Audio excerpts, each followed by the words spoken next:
Principal, Madame la députée de Saint-Hyacinthe. Merci, Monsieur le Président. Ce matin, dans le journal, un membre influent du Québec Inc. se lève pour dénoncer la position insensée et radicale du premier ministre concernant Anticosti.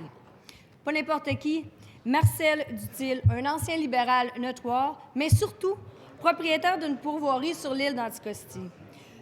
Selon lui, il est possible de procéder à la fracturation hydraulique sur l'île sans affecter le territoire d'Anticosti et l'environnement. Monsieur le Président, le gouvernement n'a pas beaucoup d'appui. Et on peut le lire ce matin, la grande majorité des chroniqueurs et leaders d'opinion supplient le gouvernement de poursuivre au moins l'exploration sur Anticosti. Les députés libéraux ont l'occasion aujourd'hui d'admettre enfin leur erreur et de faire un autre 180 degrés en appuyant la motion que je présenterai cet après-midi. Est-ce que le ministre de l'Énergie peut se lever et nous annoncer qu'il appuiera notre motion? Bravo. Monsieur le ministre des Ressources naturelles. Monsieur le Président, d'abord pour répondre à cette question-là, il est clair que sans modification, nous n'appuierons pas d'une part la motion qui est présentée par la CAQ, d'une part. D'autre part, je tiens à vous dire que M. Duthil, évidemment, est un grand bâtisseur du Québec, mais le dossier d'Anticosti est un dossier qui est complexe et un dossier qui requiert d'ailleurs toute notre attention actuellement.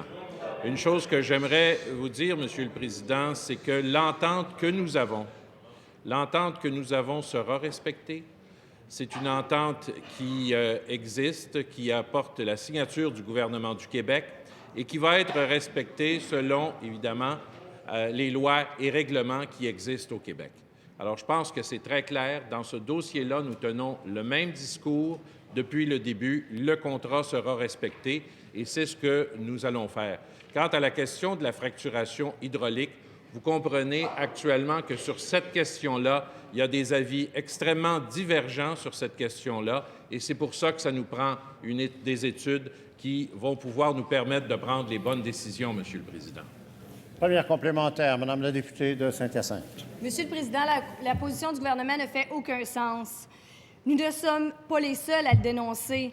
On a rarement vu autant de chroniqueurs en parfaite communion avec notre position. Il est temps pour le gouvernement libéral de reculer une fois pour toutes et d'appuyer notre motion.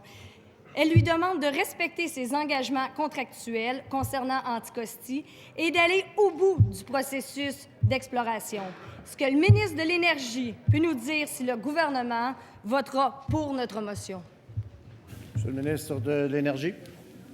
Monsieur le Président, la motion de la CAQ, on aura l'occasion d'en débattre aujourd'hui, pose évidemment l'hypothèse qu'on ne va pas respecter nos engagements, ce qui est totalement faux. Et, Monsieur le Président, sur la question d'Anticosti, encore une fois, c'est une question complexe, c'est un enjeu complexe.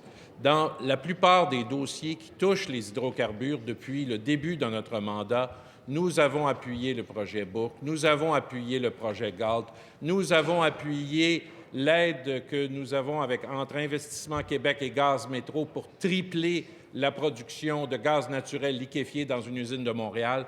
Donc, évidemment, nous travaillons ensemble sur tous ces dossiers, Monsieur